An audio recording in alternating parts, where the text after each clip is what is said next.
हरे कृष्णा। हम इस वीडियो में जो बुक पढ़ रहे हैं प्रहलाद महाराज का के दिव्य उपदेश उसको दूसरे दिन स्टार्ट करते हैं। तो हम लोग यहाँ छोड़े थे। भक्त प्रहलाद कहते हैं, मित्रों, यह बाल्य अवस्था ही कृष्ण भावनामृत अनुशीलन करने का उचित समय है।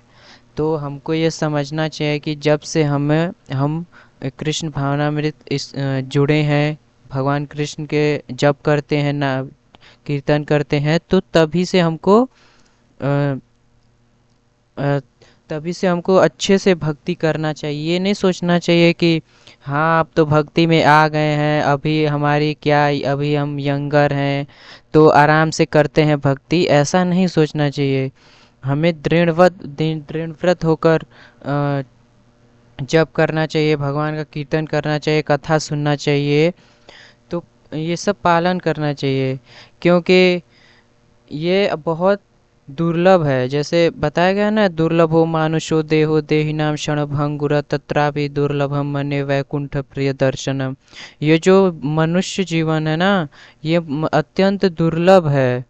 ये बहुत जन्मों के बाद मिलता है। 84 लाख योनियां होती हैं, उसमें कई जैसे कीड़े बिच्छू ये सब बनते हैं, फिर मरते हैं, फिर दूसरा शरीर धारण करते हैं। तो कई जन्मों के बाद ये जीवन मिलता है, मनुष्य जीवन इतना दुर्लभ है। और जैसे जो इसको जो कृष्ण भावनामृत जो भगवान की भक्ति करने लगा, वो तो अत्यंत दुर्लभ है। उसको जैसे बताते हैं भगवान, मनुष्याणाम सहस्रेषु कश्चित् एतति सिद्धये ततामपि सिद्धानां कश्चिन् मां वेत्ति तत्त्वतः।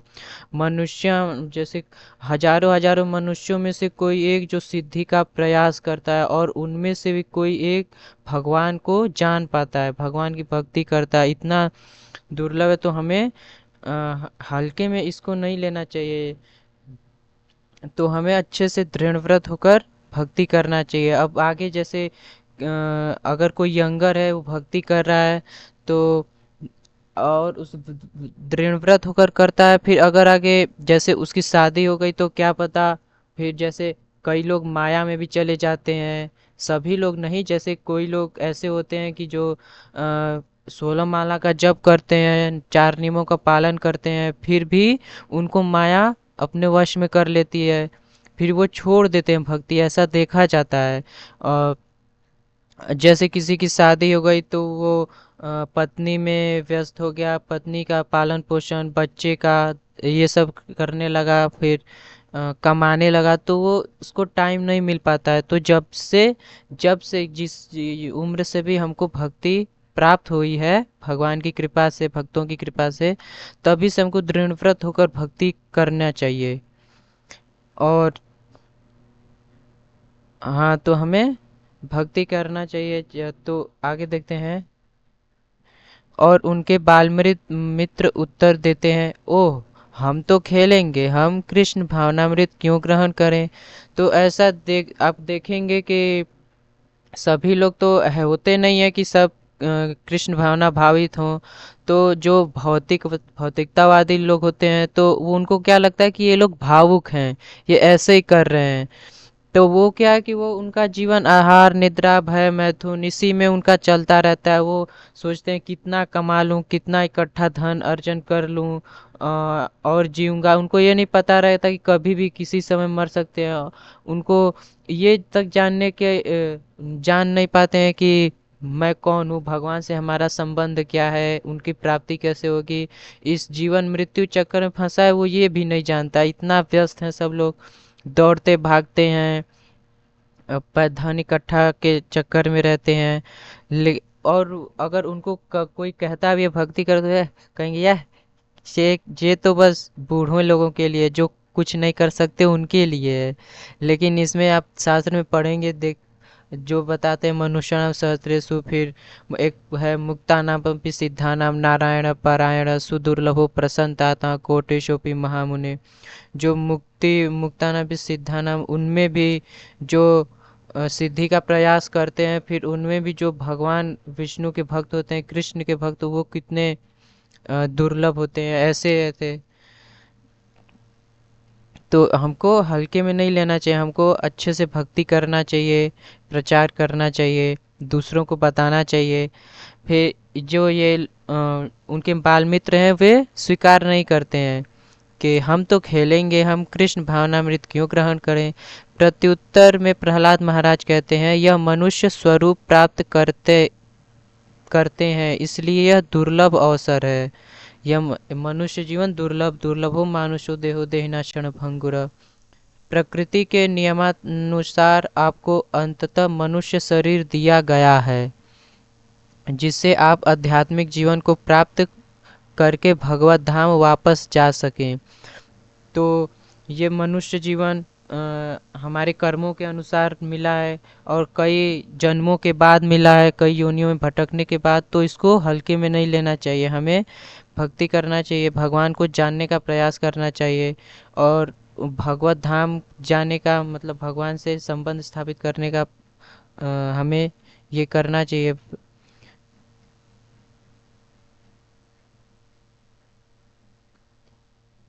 फिर आगे ये वाला, यदि लोग बुद्धिमान हैं तो कौन सा पेज है? तो यहाँ से दूसरा पेज है कहाँ? प्रहलाद महाराज कहते हैं, यदि तुम लोग बुद्धिमान हो तो बाल्यावस्था से ही भागवत धर्म का प्रारंभ करो। तो जो बुद्धिमान होते हैं वही इसको अपनाते हैं, वही अ, स्वीकार करते हैं। और जो जैसे पुण्य जिनका रहता है पहले जन्म का, जैसे बोला गया कि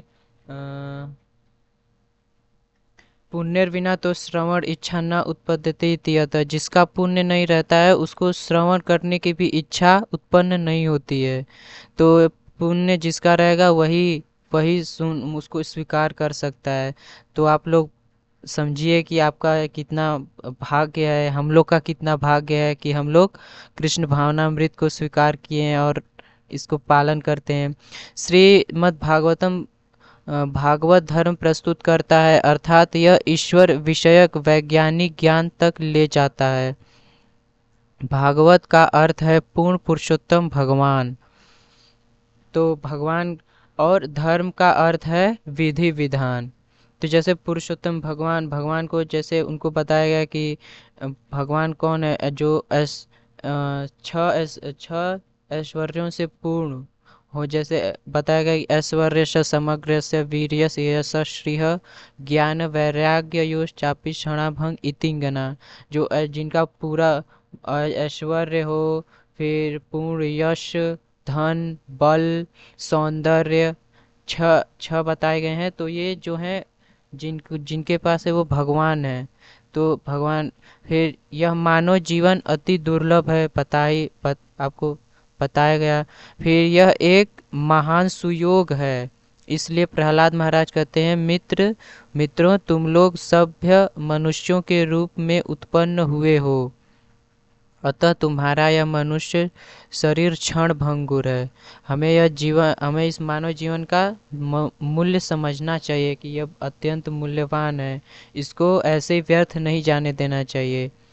तो फिर बताते हैं कि यह क्षण भंगुर है, कभी भी समाप्त हो सकता है, इसका कोई का नियम नहीं है कि इतने समय बाद ही जाएगा, कभी भी ख़त्म हो सकता है। वैसे ही 80 साल का होता है, 80 से 100 साल, अब कौन उतना भी नहीं कोई जी पा रहा है। तो कभी भी ख़त्म हो सकते हो। कोई भी व्यक्ति अपनी जीवन अवधि नहीं जानता, कोई नहीं जानता कि कितने साल तक जिएगा। ऐसी गणना की जाती है कि इस युग में मनुष्य शरीर 100 वर्ष तक जीवित रह सकता है। तो ये जो जो कलयुग का युग है, इसमें 100 वर्ष मनुष्य का जीवन बताया गया है। फिर जो इसके पहले जो युग हैं, पहले से स्टार्ट करते हैं सतयुग। सतयुग में आपका 1 लाख साल जीते थे जो व्यक्ति, 1 लाख साल तक। फिर आपका त्रेता युग में 10,000 हो गई आयु। फिर आपका द्वापर युग में 1,000। फिर ये कलयुग में 100 साल। लेकिन अब देखिए कितना फिर घट रहा है, 100 साल कोई दूर कोई कोई होगा कि जो चीज़ें नहीं तो सब तो किस कोई का एक्सीडेंट, कोई बीमारी से 40 साल 60 साल ऐसे मर जा रहे हैं। जो मान लीजिए 80 साल तक जा रहा है तो उसका 20 साल तो बेड पे ही खत्म ऐसे ही चला जा रहा है, उसका जो काम नहीं करता है शरीर, तो ये घटता जा रहा है। फिर 100 वर्ष तक जीवित रह सकता है, किंतु जैसे जैसे कलयुग आगे बढ़ता है, आगे चल रहा है, तो अभी कलयुग को 5,000 साल बीते हैं। अभी 4,27,000 इसका बाकी है। टोटल कितना हो जाए? 4,32,000 ये कलयुग होता है। फिर 8,64,000 साल आपका वो होता है द्वापर युग। फिर ऐसे ही गणना आगे तो होती है। तो अभी 5,000 ही बीते हैं और इसमें इतना आयु घटने लगा, देखिए।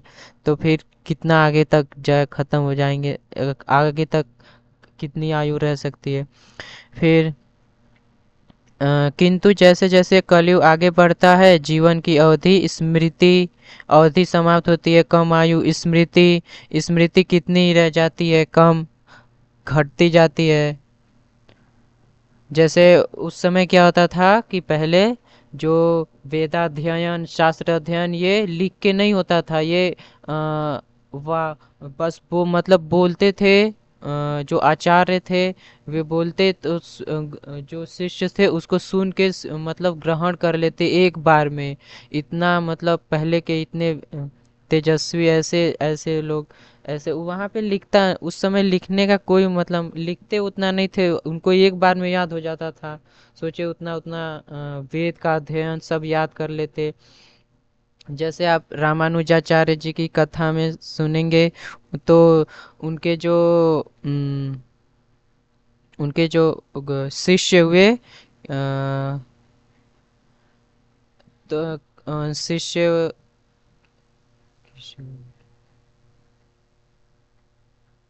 एक शिष्य थे उनके, तो वे लोग ना, जैसे भाष्य संकलित करना था, वैष्णव धर्म स्थापित करना था, तो वे लोग कश्मीर में गए, कोई बौद्ध कोई ऐसी बुक थी उसको लेने। तो वहाँ पे सब मायावादी थे, भौतिकतावादी, तो वे उसको नहीं दिए उनको, रामानुजाचार्य जी को। तो वे दुखी हो गए। तो फिर उनके सपने में शारदा माता जम्मू कश्मीर में गए थे। तो 1 महीना लगा था ऐसे, फिर जाने 2 महीना ऐसे। तो फिर शारदा माँ आई थी तो उनको दी वो बुक। तो फिर बोली कि आप लोग जल्दी चले जाइए। तो क्या हुआ कि वे जाने लगे तो उनको पता नहीं था कि वे पीछा करेंगे। तो वे जब पुस्तकालय में जो उनको मना किए थे वे खोजने लगे बुक, तो बुक है ही नहीं। तो उनको पता चला कि रामानुजाचार्य ये लिए होंगे। तो आदमियों को भेज दिए। तो वे रास्ते में जाते जाते, दूर जाते जाते उनको पकड़ लिए। तो फिर वो पीछे कि आप बुक लिए हैं, तो वो फिर लौटा दिया रामानुजाचार्य जी। तो फिर दुखी हुए। तो उनके जो शिष्य थे, तो वो शिष्य ना बोले कि मैं जब आप सोते थे तो मैं एक एक मतलब पेज इसको पढ़ता था, तो मुझे कंठस्थ हो गया है। अभी यहाँ पे रुक के मैं इसको पूरा लिख सकता हूँ। तो सोचिए पूरा वो बुक लिख दिए। मतलब सोच इतना शक्ति होती है, बुद्धि तेज होता है उनका। चूंकि वो गृहस्थ थे तो इतना बुद्धि होती है कि वे वेद को और शास्त्र को ऐसे ही याद कर सकते, इतना। तो ये स्मृति की, फिर दया दया तो आप देख ही रहे हैं, क्या कोई किसी पे दया कितना कर रहा है। मतलब उतना किसी पे अपनी सब अपने में व्यस्त हैं कि मैं कितना इकट्ठा कर लूं, दूसरे भाड़ में जाए, ऐसे ही कोई दूसरे पे ध्यान ही नहीं दे। धार्मिकता धार्मिकता भी कहाँ, मतलब धीरे धीरे कम होता जा रहा है। सब लोग जैसे भौतिक जीवन में ही व्यस्त हैं, कमाने खाने में, इसका कोई पालन ही नहीं करता है। फिर तथा अन्य ऐसी विभूतियां घटती जाती हैं। अतएव इस युग में दीर्घ आयु अनिश्चित है, दीर्घ आयु इसमें है ही नहीं। मतलब फिर यद्यपि मनुष्य का स्वरूप क्षणिक है, कुछ समय तक ही है, फिर भी इस मनुष्य रूप में आप जीवन की सर्वोच्च सिद्धि प्राप्त कर सकते हैं। भले ये मनुष्य कम जीवन है, इसका कम आयु है, लेकिन इसमें हम बहुत मतलब भगवान की प्राप्ति कर सकते हैं। जैसे क्या है कि जो एक बार किसी दूसरे युग में ऋषि मुनि भगवान से प्रार्थना कर रहे थे कि आप मुझे कलयुग में जन्म दीजिएगा, ताकि हम लोग जल्दी प्राप्ति कर सकें। तो कलयुग ऐसे बताया जाता, मैंने सुना है प्रभु जी से या और अन्य चीज भक्तों से, कि वे कलयुग जो था वो हंस रहा था कि फिर क्यों हंस रहा था, क्योंकि कलयुग में इतना सब चरम सीमा पे होगा, सब पिएंगे दारू, ये चारों रूल्स भंग करेंगे, फिर क्या मीटिंग करेंगे, मांस खाएंगे, जुआ खेलेंगे, स्त्री संग, ये सब करेंगे। तो इतना मतलब कोई धर्म का पालन नहीं करेगा और भगवान की प्राप्ति तो दूर है। तो वे सोच रहा था कि हम मैं करने दूंगा तब ना, मतलब इतना प्रभावशाली कलयुग होता है। तो फिर जैसे और अन्य अन्य युगों में आपका ध्यान करते थे लाखों साल तक, उनका मतलब शरीर एकदम खत्म हो जाता था, उसमें चींटियाँ ये सब लग जाते थे। फिर इतना तपस्या करते थे कि उनका पूरा शरीर ढक जाता था, मतलब सतह पूरा मिट्टी से। इतना तो फिर उसके बाद यज्ञ करते थे, कितने अश्वमेध यज्ञ, राजसूय यज्ञ, ऐसे ऐसे अग्निहोत्र। फिर त्रेता युग में ये करते, फिर द्वापर में अर्चन करते, फिर कलयुग में बस हरेर नाम एवं केवलम कलो नास्ते व गतिरन्यथा। कलयुग में बस हरि नाम, भगवान का जब नाम जप करना है, हरे कृष्णा कृष्णा कृष्णा हरे हरे, हरे रामा राम राम हरे हरे। बस यही नाम का जप करना है, भगवान की कथा सुननी है, इससे हम भगवान को प्राप्त कर सकते हैं। आपका ये इस युग में इतनी कम आयु मिली है, इतने में फिर यद्यपि फिर सिद्धि प्राप्त कर सकते हैं। वो सिद्धि क्या है? तो सिद्धि क्या है? सर्वव्यापक भगवान को जान लेना।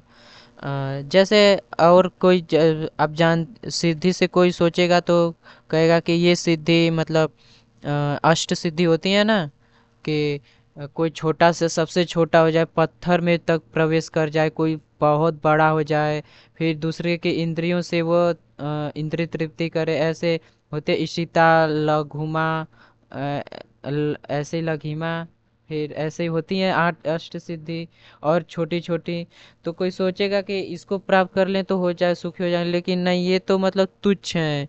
इससे क्या होगा, मतलब एक बार क्या हुआ कि कोई व्यक्ति पानी पे प्रभुपाद जी के समय की बात, तो क्या हुआ कि वो व्यक्ति पानी पे चल चल सकता था, तो चल रहा था। तो वहाँ पे बहुत भीड़ थी, तो प्रभुपाद जी बोले कि इसकी सिद्धि 10 पैसे की है। तो कोई सब बोले कि कैसे, सब सब मतलब आश्चर्य हो गए कि 10 पैसे की कैसे। तो बोले प्रभुपाद जी बोले कि मैं ये पानी पे चल के जा रहा है और इतना साल लगाया और इसको सिद्धि को पाने के लिए, और मैं 10 रुपए 10 पैसे में, उस समय 10 पैसे मतलब चलता था इतना, तो 10 पैसे में मैं नाव पार करूंगा। तो इसके 10 पैसे की सिद्धि है, मतलब सिद्धि का कोई मूल नहीं है। ये प्राप्त अगर कोई जैसे ये प्राप्ति हो जाती है अगर किसी को, तो वो मतलब उसका घमंड मतलब ऊपर उठ जाता है वो, ऐसे ऐसे। तो ये सिद्धि, सबसे बड़ी सिद्धि क्या है? भगवान को जान लेना, यानी भगवान का भक्त बनना, भक्ति करना, ये है सर्वव्यापक सिद्धि। अन्य योनियों में यह संभव नहीं है।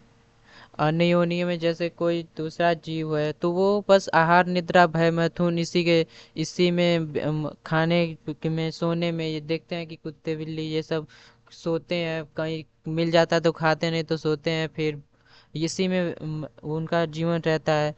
तो ये लोग इन योनियों में संभव नहीं है, क्योंकि हम क्रमिक विकास द्वारा यह मनुष्य स्वरूप प्राप्त करते हैं, इसलिए यह दुर्लभ अवसर है। कई जन्मों के बाद जैसे कई जन्मों के बाद जब प्राप्त करता है तब जाके मतलब इस सब निम्न योनियों में भ्रमण करता है, तो कोई अच्छा कर्म किया रहता है तब उसको जाके ये मनुष्य जीवन मिलता है। प्रकृति के नियमानुसार आपको अंततः मनुष्य शरीर दिया जाता है, जिससे आप आध्यात्मिक जीवन को प्राप्त करके भगवत धाम जा सकें। ये है मनुष्य जीवन का लक्ष्य कि हमें भगवान की प्राप्ति करनी है, न कि इसी आहार निद्रा भय मैथुन में हम अपना जीवन ऐसे ही गंवा दें। ये तो अन्य जीव पशु योनि में भी जो करते हैं ये भी यही करते हैं। बस क्या होता है कि मनुष्य अच्छा मतलब अच्छा बेड पे सोता है, अच्छा उसका घर होता है, अच्छा खाता है, और जो कुत्ता होता है वो जमीन पे सोता है, लेकिन गहरी नींद तो दोनों को आती है। फिर उसका भी किसी तरह पेट भर जाता है, और मनुष्य भी अच्छा कोई अच्छा है तो उसका मतलब अच्छा खाता है तो उसका भी पेट ही भरता है। तो फिर उसको भी भय रहता है कि कोई मुझे मारे ना। और जब देखेंगे कि खाता है तो, और जैसे जो दूसरे जानवर हैं पंछी, तो वो खाएंगे तो कई बार ऊपर ताकेंगे इधर उधर की, भय रहता है उनको कि कोई पकड़ ना ले। और मनुष्य भी भय के कारण अपनी रक्षा के लिए इंतजाम करता है। और देखते हैं बॉडीगार्ड रखते हैं लोग, कि भय है, ये भय ही है। अब कोई सोचेगा कि अरे उनके बॉडीगार्ड हैं, लेकिन क्या वे भय से हैं कि कोई उनको हानि पहुंचा सकता है, उनको मार सकता है, इसलिए रखे हैं। तो इस तो ये तो सेम है, कॉमन है ना सभी मनुष्य में पशु में। जैसे श्लोक है, आहार निद्रा भय मैथुनम च सामान्यम एतत् पशु भी नारायणम धर्मो हि तेषा अधिको विशेषो धर्मेण हिना पशु भी समाना। आहार निद्रा भय मैथुन ये मनुष्य पशु में समान है।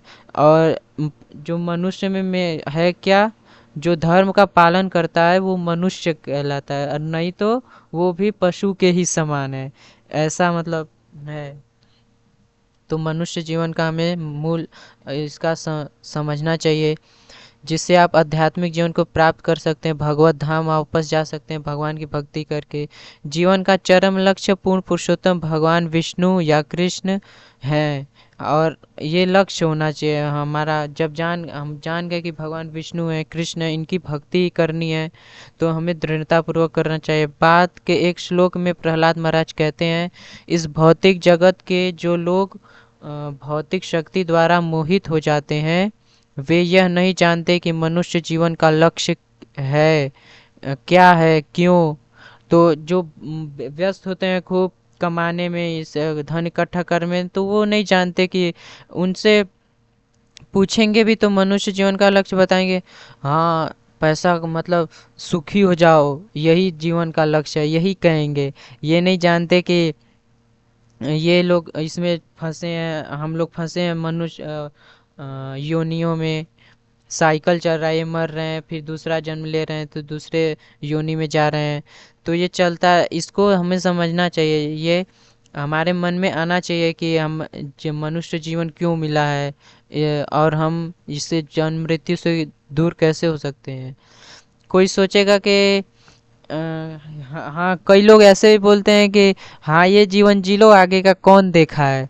तो लेकिन अगर जैसे कोई देखा नहीं है तो वो का दुख क्यों भोगता है, क्यों? क्योंकि उसका प्रारब्ध अप्रारब्ध होता है, प्रारब्ध तो उसको मिला है इस जीवन में भोगने के लिए।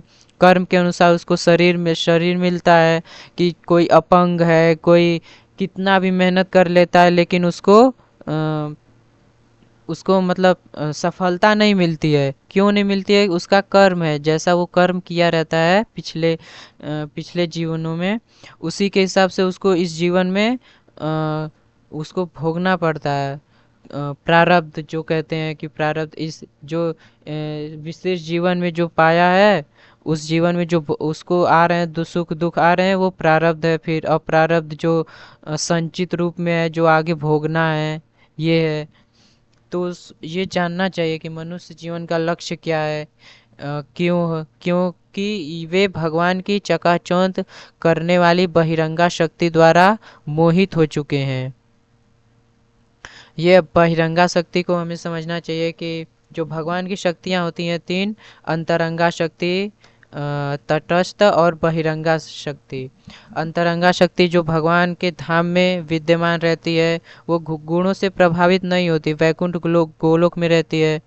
तो उसी का अंतरंगा शक्ति का में आते हैं संधिनी संवित हलादिनी शक्ति। संधिनी जिससे भगवान का जगत व्याप्त मत रहता है, एक्सटर्नल पोटेंशियल, हाँ। फिर संवित शक्ति, जिससे भगवान खुद को जानते हैं, भक्त लोग भक्त को जन्माते हैं। फिर हलादनी शक्ति, जो आनंदमयी है, जिसकी स्वरूप राधा रानी को कहा जाता है। तो ये फिर तटस्थता शक्ति, फिर ये अंतरंगा शक्ति का हुआ। फिर तटस्थता शक्ति, ये जो है अंतरंगा बहिरंगा शक्ति के बीच में रहती है, जैसे तट पर स्थित कह सकते हैं।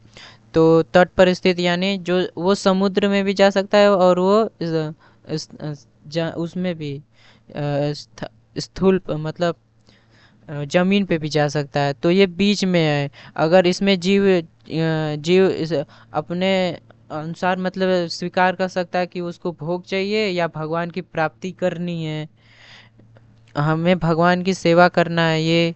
तो ऐसे तटस्थता। फिर बहिरंगा, जो इसमें बताया गया बहिरंगा शक्ति, इसको ये महामाया कहते हैं। तो ये भौतिक जगत, इस जगत में व्याप्त रहती है, अनंत ब्रह्मांडों में, सभी में। तो इससे क्या होता है कि जीवों का बंधन, भ्रम पैदा करना, भगवान से विमुख, ये सब ये शक्ति, जो इसको माया भी कहते हैं, तो इसके कारण होता है। और इसको जैसे भगवान भगवान बताते हैं भगवत गीता में कि देवी हेषा गुणमयी मम माया दुरुत्य मामे प्रपद्यन्ते माया में तम तरंती थे। ये जो भौतिक जगत है, ये 3 गुणों से व्याप्त है, सतोगुण, रजोगुण, तमोगुण। और इसके ये दैवी शक्ति, जो बहिरंगा शक्ति, इसके कंट्रोल में है। और जो मेरी शरण लेता है वह इन शक्तियों से पार चला जाता है, और वो मेरे धाम को प्राप्त करता है। ऐसा है जो ये बहिरंगा शक्ति द्वारा मोहित होता है। वे यह भूल चुके हैं कि जीवन तो सिद्ध के चरम लक्ष्य भगवान विष्णु को समझने के लिए एक सुअवसर है। वे जानते ही नहीं कि लक्ष्य क्या है। लक्ष्य भगवान विष्णु को समझना है, उनकी भक्ति करना। विष्णु या ईश्वर को समझने के लिए हमें अति उत्सुक होना चाहिए। हमें जानने का, हमें हमेशा ये नहीं कि लेजीपन रहना चाहिए, हमें भगवान के बारे में और जानना चाहिए। प्रहलाद महाराज कारण समझाते हैं, विष्णु सर्वाधिक प्रिय व्यक्ति हैं। हम यह भूल चुके हैं, हम सभी किसी प्रिय मित्र की खोज में रहते हैं। तो इसको देखिए कि जो जीव है ना, उसको उसको मतलब प्रेम, उसका जो उसको प्रेम चाहिए होता है जीव। वो जैसे उस अगर, हाँ, तो जैसे उसको प्रेम चाहिए, उसका अस्तित्व ही जैसे प्रेम करना है। माता पिता से करेगा, वाइफ से करेगा, बेटे बच्चों से करेगा प्रेम। उसका वैसा ही है कि वो प्रेम का भूखा होता है जीव। अगर उसको जैसे किसी प्रेम नहीं मिलता है तो वो और जैसे दूसरे देशों में बात करें तो जो उनके पास कोई रिलेशन नहीं होते हैं, संबंधी नहीं होते हैं, तो वे कुत्ते बिल्लियों को ही पाल लेते हैं और उनका ही मतलब सेवा करते हैं। तो जीव का स्वरूप का सेवक सेवक है, सेवा करना, प्रेम करना, इसका वो स्वरूप है। अगर ये नहीं मिलता है तो वो उद्विग्न हो जाता है। तो वे लोग उसको पालते हैं, कुत्ते बिल्ली को। दूसरे देशों में आप देखेंगे तो फिर क्या होता है कि उनकी सेवा करते हैं, जैसे अपने बच्चे की कोई सेवा करते हैं वैसे बेड पे सुलाते हैं, खिलाते हैं। फिर जब घुमाने ले जाते हैं तो वहाँ पे एक रोक है कि अगर किसी का एनिमल जैसे पॉटी कर देता है तो उसको जुर्माना भरना पड़ता है। तो उसके लिए वे बकेट उसके साथ ले जाते हैं कि ये कर देगा तो उसको उठा लेंगे, इतना मतलब वे करते हैं। लेकिन अगर जो कोई जैसे भगवान से संबंध स्थापित कर लिया, क्योंकि जीव का यह सच्चित आनंद है और भगवान सच्चित आनंद है। क्योंकि वो जो इस जगत में सुख ढूंढ रहा है, लेकिन ये जगत तो क्षणभंगुर है और जड़ है, तो इसमें उसको सुख नहीं मिलता है।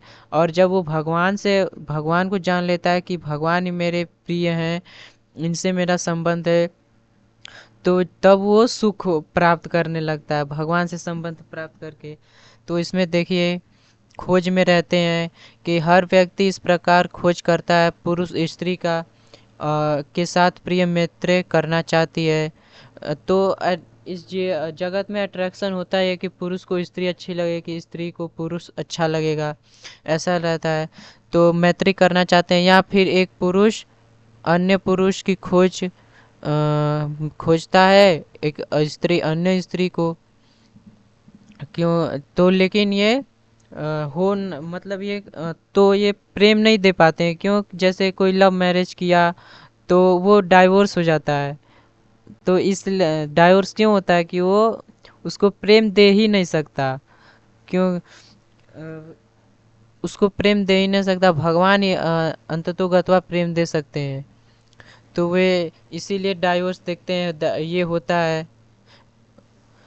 हर व्यक्ति किसी न किसी प्रिय मधुर मित्र की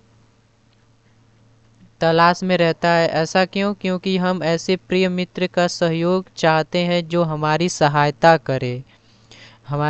करे। तो यह जीवन संघर्ष का अंग है, यह स्वाभाविक है, किंतु हम यह नहीं जानते कि सर्वाधिक प्रिय मित्र पुरुषोत्तम भगवान विष्णु या कृष्ण है। इसलिए वह इसमें भटकता रहता है। फिर एक शादी करेगा, उसको डाइवोर्स करके दूसरे से करेगा। फिर ऐसे क्यों करता है कि उसको सुख नहीं मिलता है, क्योंकि वो सच्चिदानंद है। वो उसको कोई इस जगत की वस्तु उसको सुख नहीं दे सकती। अंततोगत्वा भगवान से जब उसका प्रेम जानता है, तब वो भगवान की भक्ति करता है, तो भगवान का संबंध स्थापित करता है। तो उसको भगवान अच्छे लगते हैं, उनकी प्राप्ति करता है। तो फिर इसके आगे का डिस्कशन हम लोग कल करेंगे। हरे कृष्णा, जय श्रील प्रभुपाद।